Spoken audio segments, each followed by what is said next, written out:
My name is Lily. I am 28 years old. I thought I had everything I wanted in life. But then everything changed. I met David when I was 23. He was kind, funny, and made me feel special. We met at a friend's birthday party. He smiled at me across the room, and from that moment I felt something. We started talking and he made me laugh all evening. After that night we began texting. He sent me sweet messages every morning. He called me every night. I looked forward to every message, every call, every moment with him. A few weeks later he asked me to be his girlfriend. I said yes. For 2 years we were happy. We went on long walks, watched movies, and ate ice cream at our favorite shop. He told me I was the only woman he ever loved. I believed him. My best friend Emma knew everything. We were best friends since we were 10. We shared secrets, dreams, and heartbreaks. She was like a sister to me. Emma knew about David from the beginning. She said he seemed perfect. Sometimes the three of us hung out together. Emma, David, and me. We laughed, played board games, and talked late into the night. I felt lucky. I had a man who loved me and a best friend who supported me. But slowly something changed. David started to cancel our dates. He said he was busy. He didn't text as often. When we were together, he looked at his phone more than at me. Is everything okay? I asked him one evening. Yes, he said, I'm just tired from work. I believed him. I didn't want to think something was wrong. Then I started to notice small things. David smiled when Emma texted. He laughed harder at her jokes. He looked at her, in a way he used to look at me. At first I told myself it was nothing. They were just friends. She was my best friend after all. She would never do anything to hurt me. And David loved me. He said so many times. But one night I couldn't sleep. My heart felt heavy. I checked David's social media. He had posted a story from a coffee shop.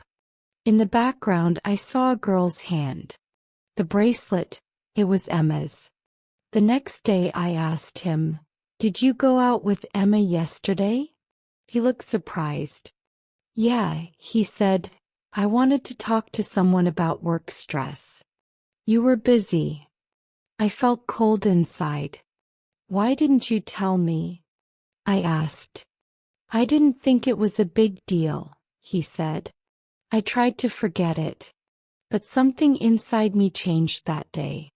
A week later I asked Emma, "Were you with David at the coffee shop last Saturday?" She blinked. Then she smiled. "Yes.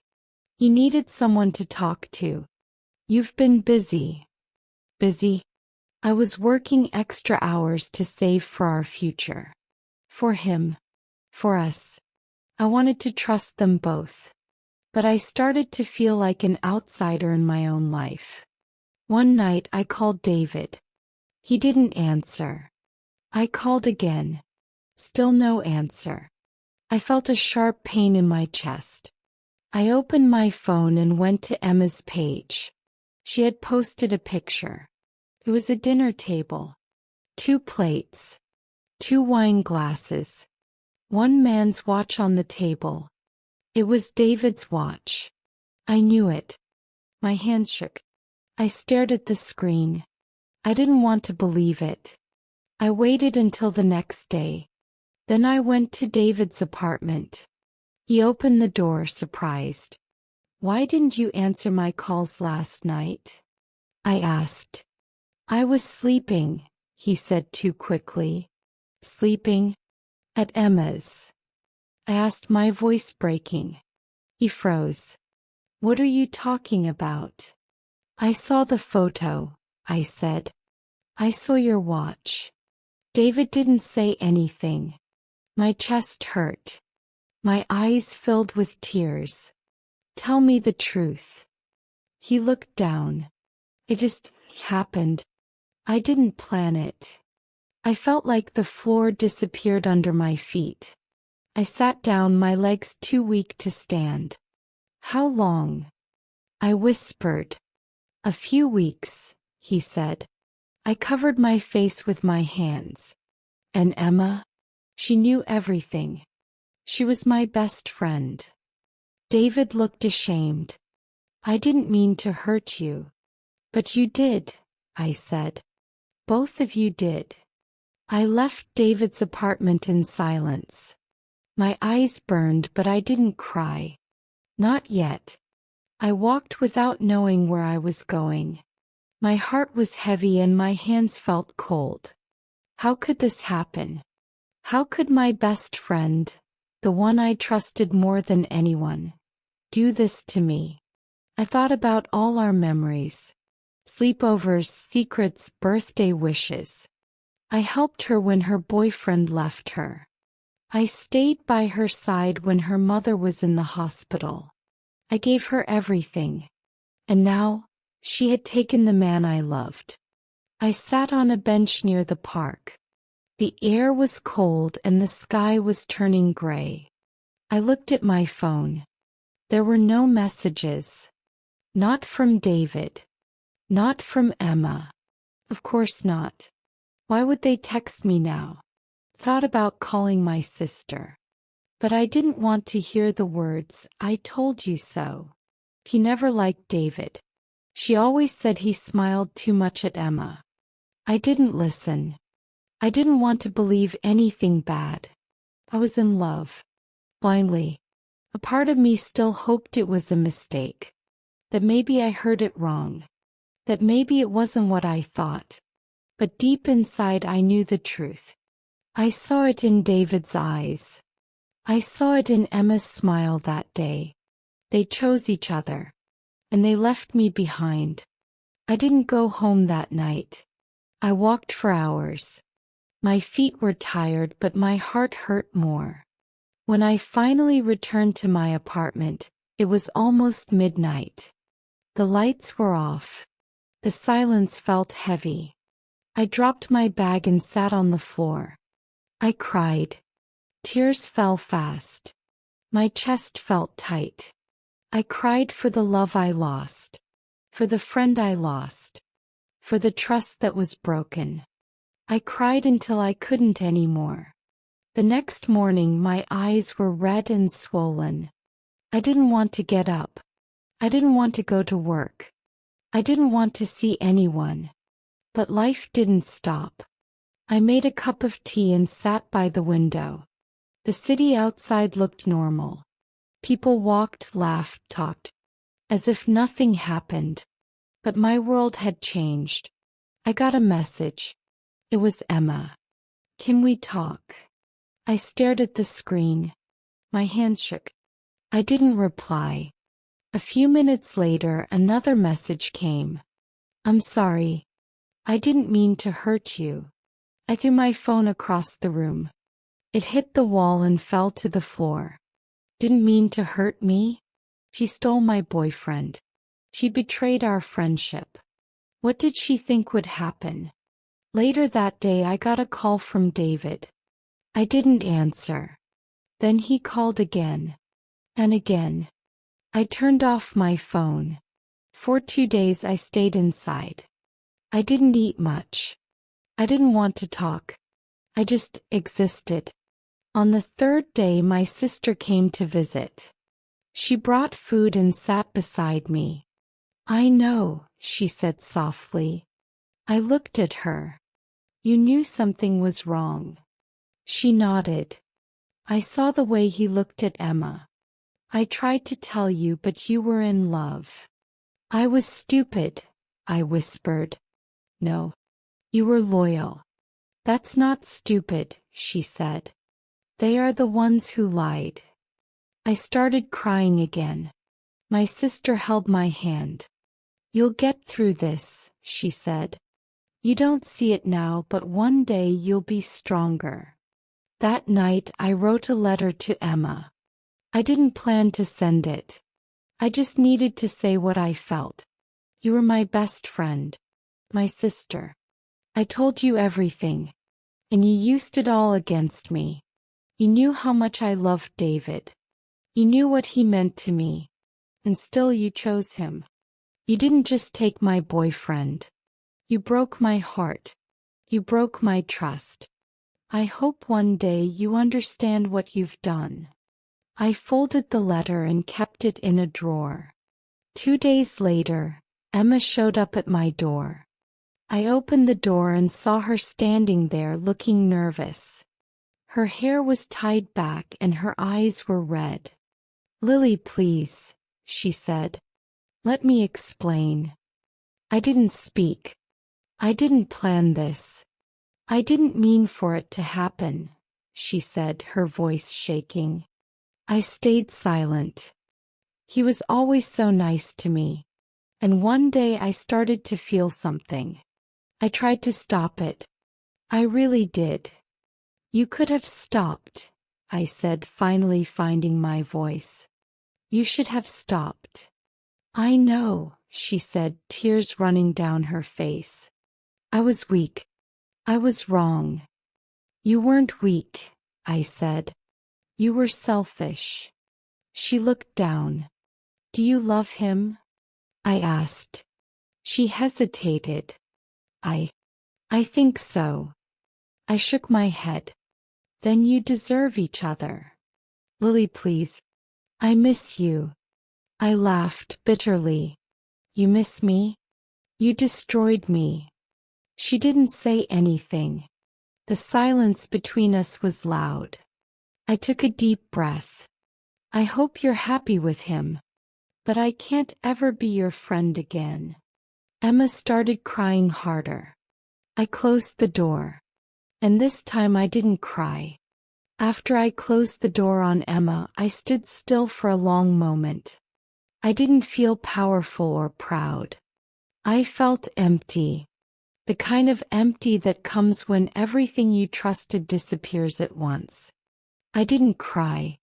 I just stood there feeling the silence press against my chest. Days passed and slowly I started putting myself back together. I returned to work, though I moved more quietly than before. I didn't tell my colleagues what had happened. I didn't want their pity or their advice. I just wanted peace. Every morning I got up, made tea, and told myself, just one more day. The hardest part wasn't losing David. It was losing Emma. I kept remembering all the little things we used to share. Inside jokes, old stories, late-night phone calls. I had always believed she would be there for me no matter what. Losing that belief hurt more than losing any love. At night, I often lay in bed staring at the ceiling, wondering how things could change so quickly. One moment I was in love, planning a future. The next I was alone, questioning everything. I thought about every detail. When David started acting strange, when Emma laughed a little too loud at his jokes. The signs were there, but I didn't want to see them. One Sunday I went through my photo albums. There were so many pictures. Me and David at the beach, Emma and me with ice cream, the three of us at my birthday dinner. I paused at a photo of the three of us, all smiling. I looked happy in the picture. But now that smile felt fake. That day wasn't happiness. It was the beginning of a lie. I deleted the pictures from my phone one by one. It was painful, but it also gave me a strange sense of control. I couldn't erase the memories, but I could choose not to look at them anymore.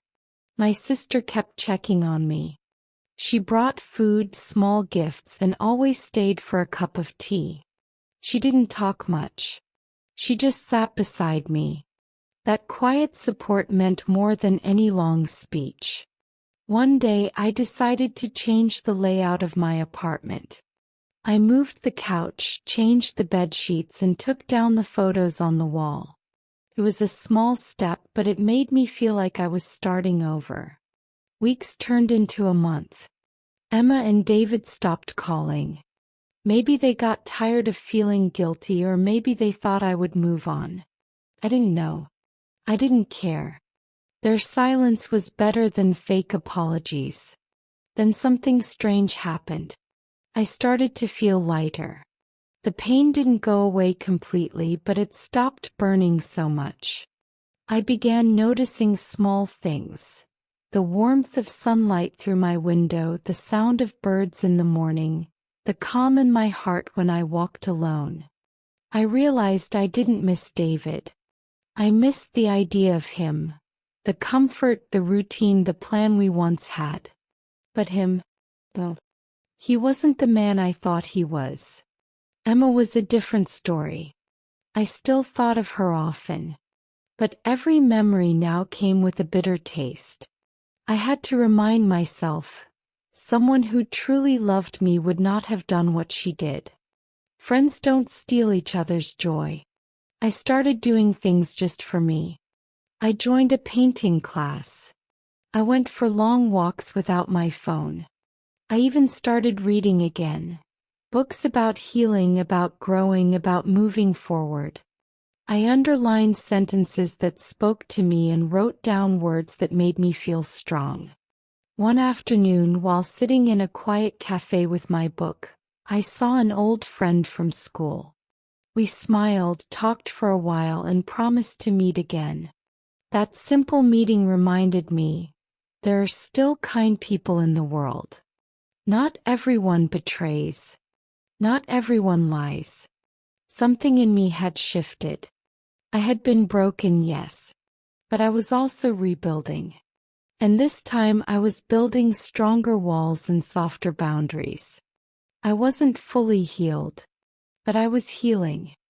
Months passed and the pain faded into something quiet. It no longer hurt to think about David. The memories of him felt like a movie I had watched a long time ago. Familiar but no longer part of my life. I didn't miss him. I didn't wonder what he was doing. I no longer cared. But healing from Emma took longer. Some nights I still dreamed we were laughing together like before. I would wake up confused with tears on my pillow. I missed the friendship more than the romance. Losing a friend cuts deeper because friendship is supposed to last longer than love. So I didn't reach out. I couldn't. Forgiveness is not forgetting. And I didn't forget. One morning I got a message from a number I didn't recognize. It was short. I hope you're doing okay. No name. But I knew it was her. I stared at the message for a long time, then deleted it. That same day I went out to buy groceries. While walking home I passed by the park where David and I once sat and talked for hours. I paused, looked at the bench and kept walking. I didn't feel anything. Not sadness, not anger. Just nothing. That's when I knew I had truly let go. Later that week, my boss asked me if I wanted to take a weekend trip for work. I said yes. It was a short trip to another city, only 2 days, but I felt excited. I packed a small bag, booked a hotel, and planned to explore the city a little after my work was done. That trip was exactly what I needed. New places. New faces. I walked through quiet streets, ate alone in cafes, and watched people pass by. I didn't feel lonely. I felt free. In one bookstore I met a woman who asked about the book I was holding. We talked for a while and she invited me to a reading group. I told her I lived in another city, but I thanked her. Her smile stayed in my mind. It reminded me that new people can bring light even in small ways.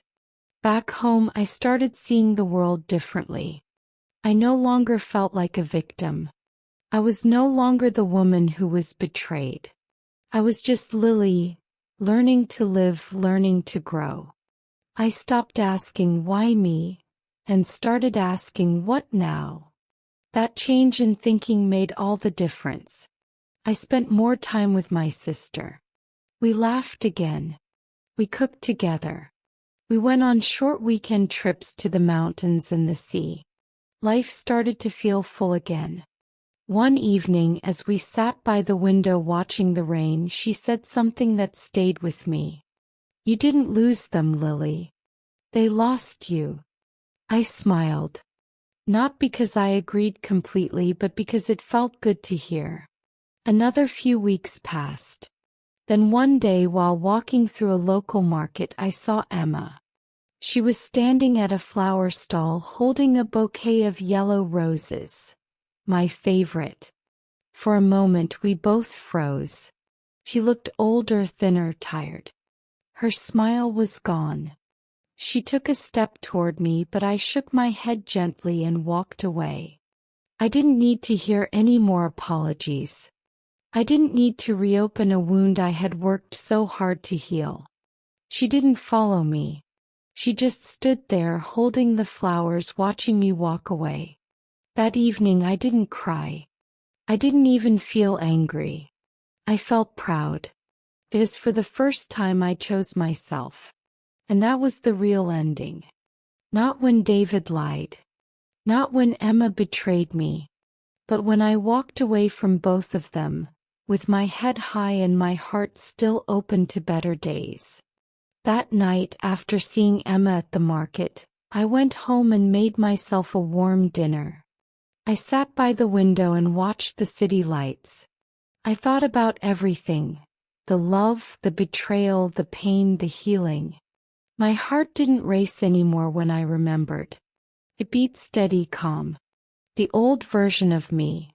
The one who forgave too easily, who smiled through pain, who trusted without question, she was gone. And in her place stood someone new. Someone who had learned to protect her peace. I didn't hate Emma. I didn't hate David. I simply accepted that some people are not meant to stay. Sometimes, the people you trust the most are the ones who teach you how to stand on your own. I wrote in my journal that evening. They left me broken, but I rebuilt myself stronger. They took my trust, but I found my truth. They gave me pain, but I gave myself peace. Weeks later, I got an offer for a new job in another city. It was a fresh start, better pay, better hours, and a new place to call home. I accepted without hesitation. When I packed my things, I found the old letter I had written to Emma. I read it one last time, then tore it up. I didn't need it anymore. The words had already left my heart. My last night in the apartment was quiet. I looked around at the place where I had loved, cried, healed, and grown. I whispered goodbye to the memories and closed the door behind me. The train ride to my new city was peaceful. I watched trees pass by the window and felt a deep sense of freedom. This time I wasn't running away. I was running toward something better.